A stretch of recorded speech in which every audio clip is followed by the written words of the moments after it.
Yana bitta johilligini kecha bir guvoh bo'ldim. Bitta odam ayoli kasal bo'lgan ekan, mashinasiga solib doktorga olib borib, ayoli og'irroq betob. Shifokorga olib borgan ekan, endi yarim tunda borgan, favqulodda borgan, borsa shifokor erkak kishi chiqqanda u aytgan, "Yo'q, erkak kishi bo'lsa ko'rsatmayman. Ayolga ko'rsataman." Chiqib ketgan, yana bitta shifoxonaga borgan. U yerda erkak, xullas ayoli nobud bo'lgan. Bu johillik bilan ayolini o'ldirishga sabab bo'ldi. Bu taqvo emas azizlar. Endi bu tomonini bitta olib aytay. U shunaqa da'voni qilayotganlarni o'zlari birortasi qizini o'qitmaydi. Qizlarni o'qitayotganlarni tanqid qiladi. Deydi, qarang, bu qanaqa taqvodor qizini o'qityapti.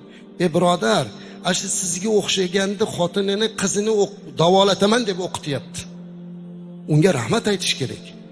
Birinchidan, ikkinchidan, asli islom nuqtai nazaridan olib qaraganda Hidoyada yozyapti, qarang. Hidoya kitobimiz bilasizlar, mashhur kitob, Burxonli Marg'iloniyning kitobi.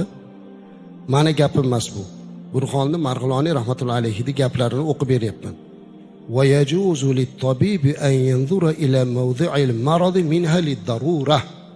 Tabibga nomahramni davolash maqsadida o'sha zarurat joylariga joiz bo'ladi qarashi. Masalan, erkak kishi tabib bo'lsa, ayolni davolashga ruxsat bor. Modomiki o'rniga o'rin bosari yo'q ekanmi, erkak davolasa bo'ladi azizlar. Erkakni ayol davolasa bo'ladi. Zarurat bo'lsa. Lekin hammamizda ham g'ayrat bor. Hammamizda ham aytaylik, millatimizga xos bo'lgan aytaylik g'urur bor. Ayolimga ayol qarasin, erkagiga erkak, lekin bu degani jaholatga olib borib bittasini nobud qilishlik kerak degani emas-da.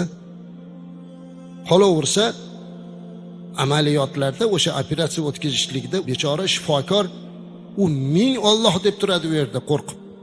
Uni hayoliga boshqa narsa kelmaydi. Bu jaholatdan ortiq narsa emas. Zarurat nuqtai nazaridan bo'lganda erkak doktor ayolni, ayol doktor erkakni davolasa bo'ladi. Endi buni oldini olishlik uchun qizlarimizni o'qitaylikda bo'lmasa.